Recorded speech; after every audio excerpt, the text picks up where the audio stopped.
Stuart, I have a question. Yes. The Kriya that you talk about often in this particular class was a lot more for me than usual, and I kind of felt like I was being pulled to like pulled up to sit super rigid and straight, and I never experienced that before, and I was wondering if that meant anything. First of all, you're going to have to repeat it. I just felt like I was being stretched up, like to sit super straight and very tight, like almost rigid. I was like, my spine was very like erect and very like I was being pulled to sit up super straight. Does that mean anything? Listen, the only way I can answer that, look, you're okay. Okay. You're doing fine. You know, you should keep your spine straight. Spine is the only area in a human being where energy rises. And if the spine isn't straight, it's like it takes a country road from the base to the crown. Other than that, you're doing fine, Laura. I wouldn't worry about these things, you know? I mean,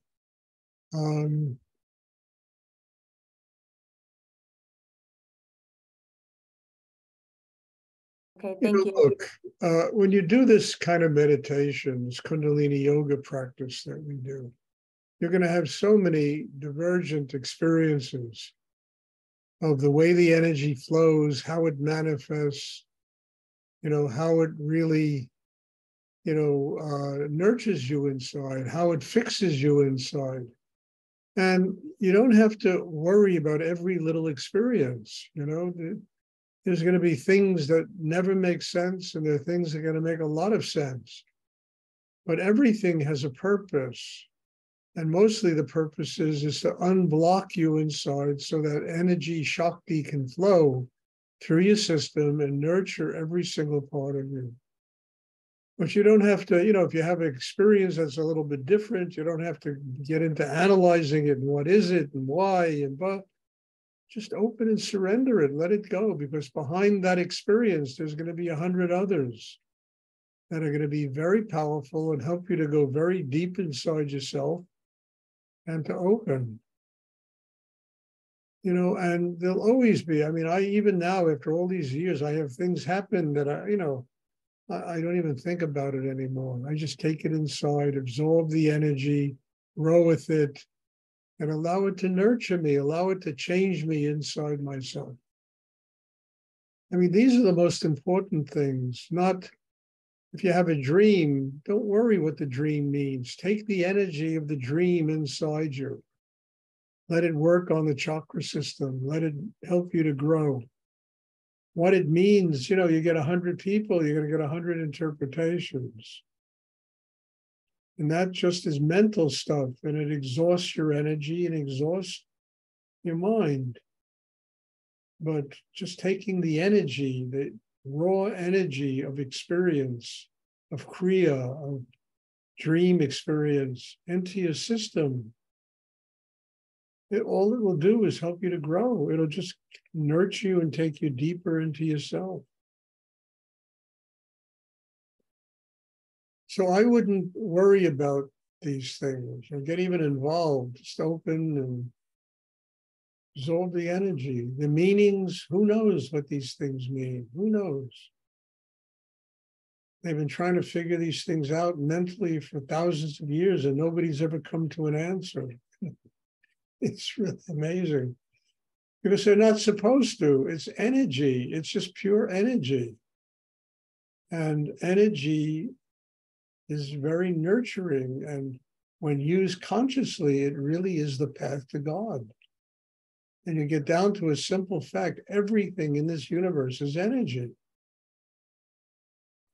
You know, from some little atom that they look at under a microscope to an elephant, it's all energy.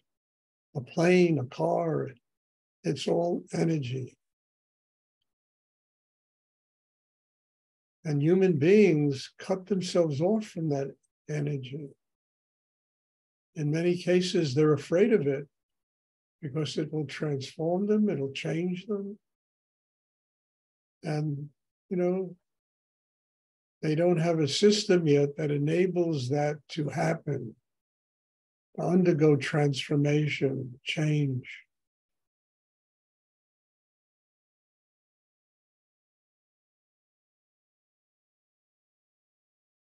Does anyone else have a question?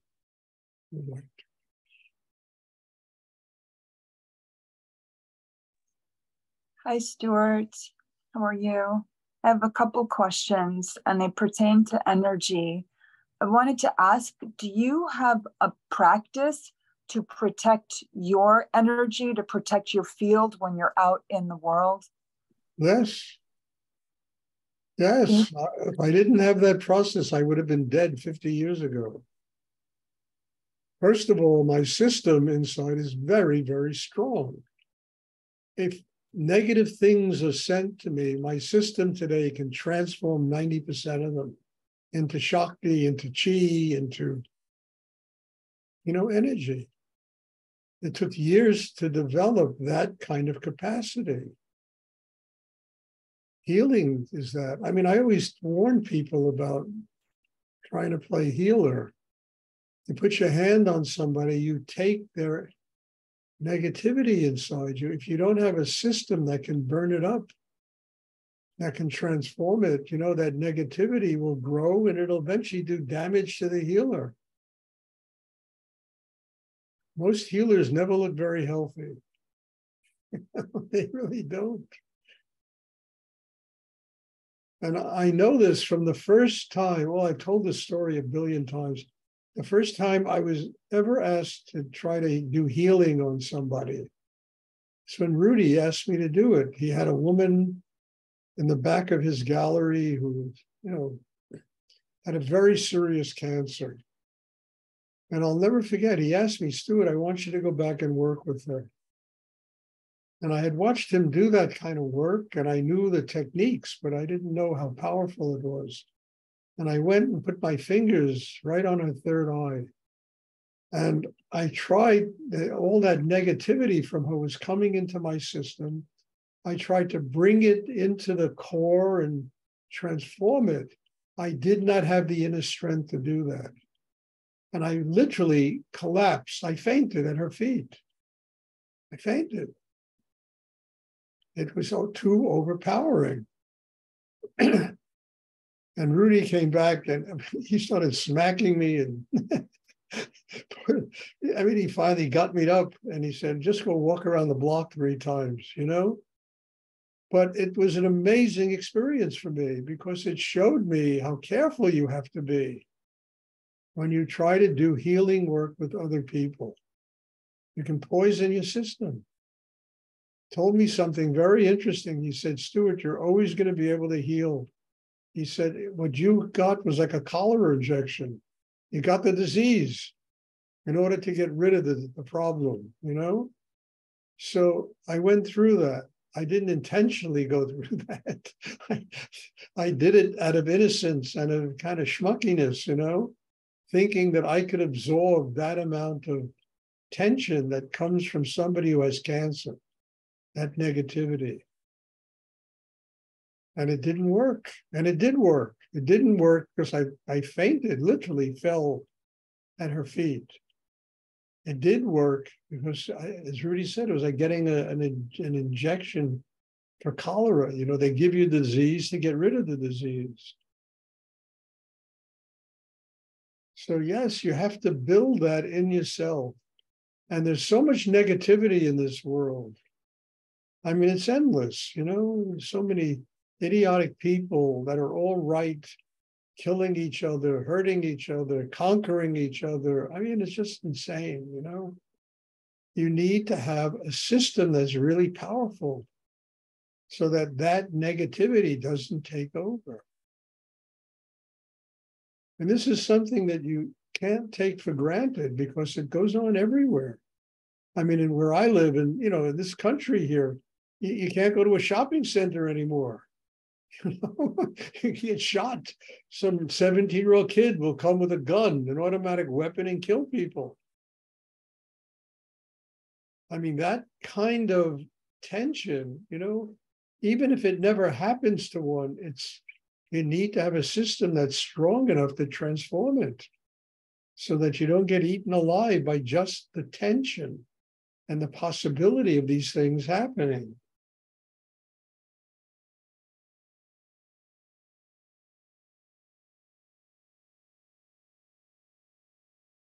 So yes, I have developed that over years. Thank you, Stuart. The other part of my question about energy is there's a lot of new technology, or not so new, but it's being made more available now, that raises the energy of your field. It works with frequency. And I wondered if you had an opinion about stepping into like a high frequency field created by. Frankly, well, I wouldn't mess with any of that stuff. I really wouldn't. Okay, I mean, agree. People that do that, you know what their ulterior purpose is? To make money. That's why they do AI, all this stuff. About billion-dollar industries that these people are trying to create. And they don't give a shit if it hurts anybody.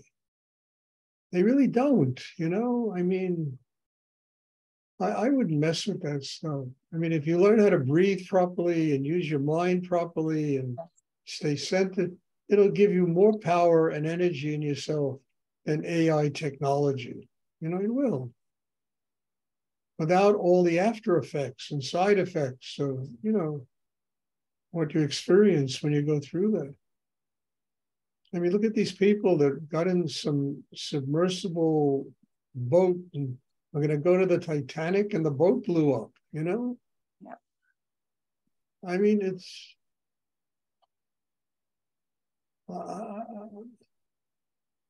I have no interest in that. I have none. I know that if you master your breath, you master your mind, you know how to use your need and your will, and you use all these instruments, you will build power inside yourself. But along with that power, you build humility, which is the greatest strength of all. And I don't think technology teaches humility. No, it doesn't. And that's the greatest strength of all, because that will give you a spiritual life. That will teach you how to use the power as love, as compassion, as, kindness, not as a way to control other people. And so I mean, if people want to do it, it's your problems, but I would never mess with that. So I'm not interested. And what's new technology today in 20 years is old technology. Right. Well, they want us to be merged with the AI, which that's something else. But I appreciate hearing your perspective on it, and the point about the compassion and the heart, because it can't do that, right? It's not that. It's never about humility. It's never about kindness. It's about how I can outdo somebody else by creating, kids in school, they'll have AI write their term papers now, and they'll learn nothing. When you do the work and you really have to do it and take the responsibility on yourself, necessity makes you really learn something. When you learn how to work on yourself without using some artificial intelligence to give you some thrill, you learn something about the process of really working on yourself. And it becomes part of your chemistry. That's why drugs are so dangerous. You don't learn anything. You just have experiences. And, and it's about building that system. It's about doing the work. And in doing the work, you really learn how to master yourself. And you learn, knowledge comes, wisdom comes, and none of that stuff is artificial intelligence. It comes directly from God. It comes from higher energy in the universe. It comes because you're open inside and you've built a system that can receive it. I mean, all the rest of it's like games people play, and they really do a lot of damage to other people. And that might be my limitation. I don't know. I'm sure there might be ways of, using AI to get spiritually enlightened. I don't know. I really doubt it, but maybe, it might be my limitation, my prejudice, I prefer to do the work on myself, to grow, to learn incrementally, step by step, grinding it out, building that kind of system where what you do learn and what you do grow with becomes permanent inside you. And it teaches you how to truly bow to life.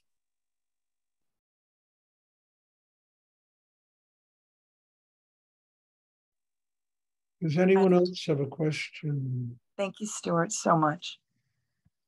I mean, even with my computer here, if anything, I have to go get my daughter. I mean, if something is not the way and it's all right. It's a different generation and people know these things that I don't know, and I'm willing to defer to them, saves me hours of time. Jennifer comes and does something on the computer, it takes her 5 seconds. Me, it would take 3 hours, to figure it out. In that 3 hours, I can continue writing my book. So maybe that's the way to use AI. Not to write the book, but to help you use the technology to write the book, that it comes through you, through your experience, As a tool. Yeah, it's a tool. Does anyone else have a question you would like to ask? And just to finish this up, look, one of the really vital elements in life is security. And we all look in false places for security. We think money is going to give us security. We think a house, a picket fence is all that, a car, the only real security in life is building an inner life that is strong enough to connect with what's infinite in the universe. Everything else is finite. That enables one to overcome the fear of death, the fear of the unknown, the fear of living.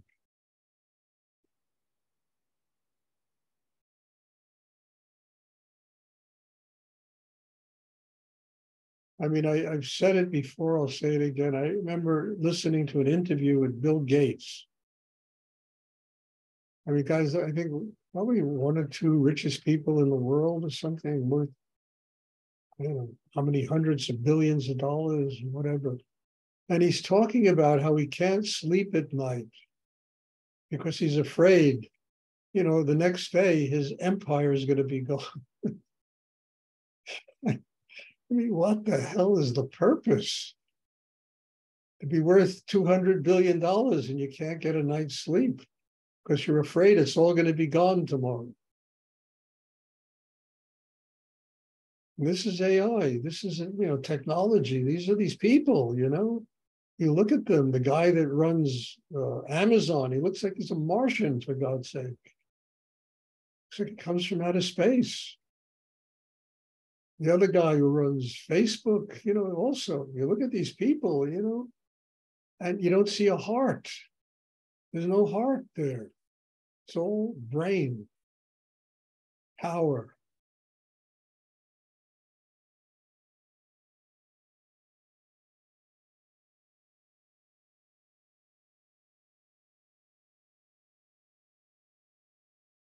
Does anyone else have a question they would like to ask?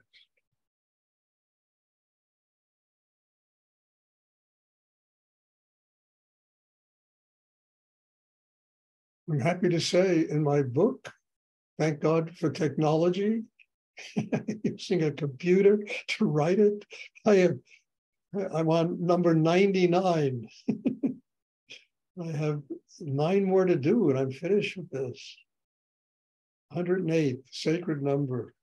I'm finished. Well, I'm grateful to technology. Without the computer I have here, I couldn't do that. But without the energy from God, from Spirit, there's no way I could do it. None whatsoever. Without having that resource, that energy, to be able to use it creatively in life. And then there are the tools, they're the tools. That's all they are.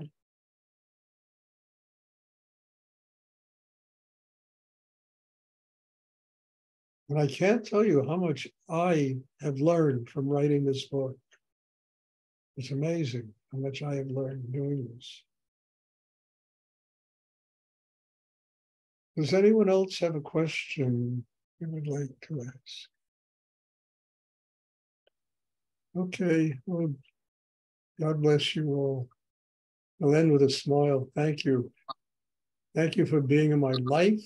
Thank you for being here. Thank you for being my teacher, for helping me to grow. God bless you all. There'll be a class, what is today, Tuesday? There'll be a class Thursday. Looking forward to seeing everybody. Thank you so much, Stuart. Love you. Bless you. God bless you. Love you all. Thank too. you, Stuart. Thank you.